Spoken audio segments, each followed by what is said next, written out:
Matthew Ryan. So I just had a quick question here for you. When we look at the economy, and you talk about reducing the federal budget deficit, two of the most prominent areas of the budget are defense spending and some welfare programs, especially Social Security. Now, both of these areas are popular and very politically polarizing. So how do you go about reducing spending without, alienating too much of the country in the process? Let's start with Social Security. It's not cutting Social Security. No cuts to Social Security. And Social Security as a problem is really relatively minor compared to Medicare. Medicare is really the big problem out there. But Social Security, very simply, is a system that needs to take in more money than what it pays out. So without raising taxes, and by the way, if we implement the fair tax, Social Security will come out of the fair tax. You won't have to pay it as an employee. Your employer won't have to match it.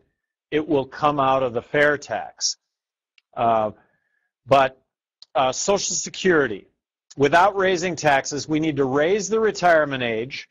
We need to perhaps implement means testing, which very simply can be fair in that if you're making a certain amount of money and you've paid in a certain amount of Social Security, maybe you shouldn't be able to take out more money out of Social Security than what you paid in if you're making a certain amount of money. That would be a really fair means testing, in my opinion.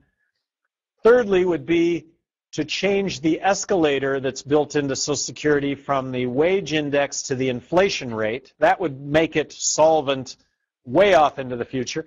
And then lastly, have kind of opt-in, opt-out options for you and I to be able to self-direct some or all of those funds in Social Security.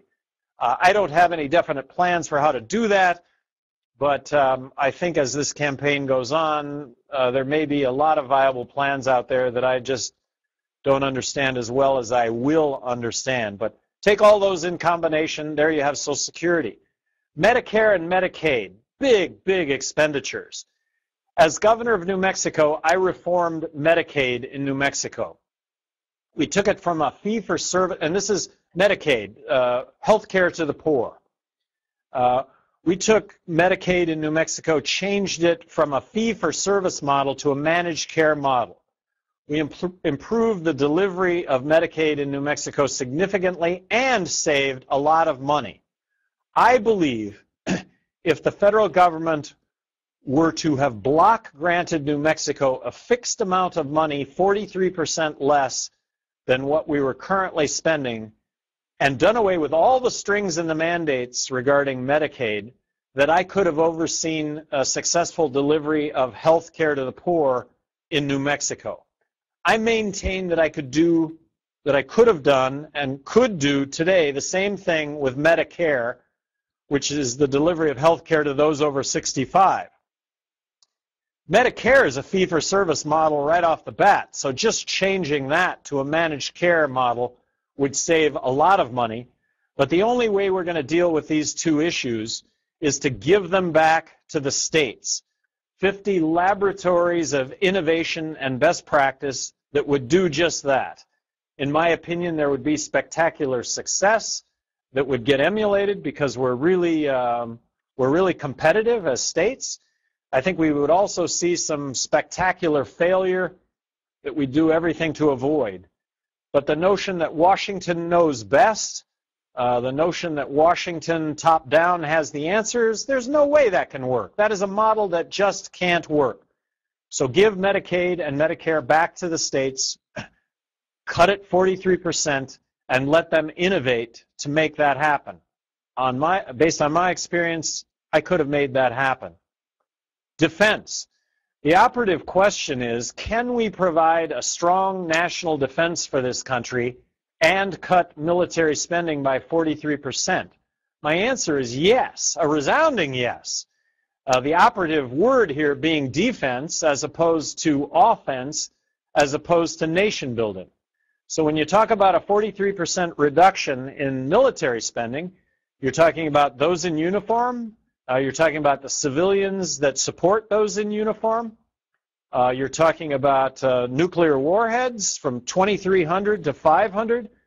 You're talking about research and development. Look, this is the 21st century. Let's develop weapons for the 21st century, not for wars fought prior.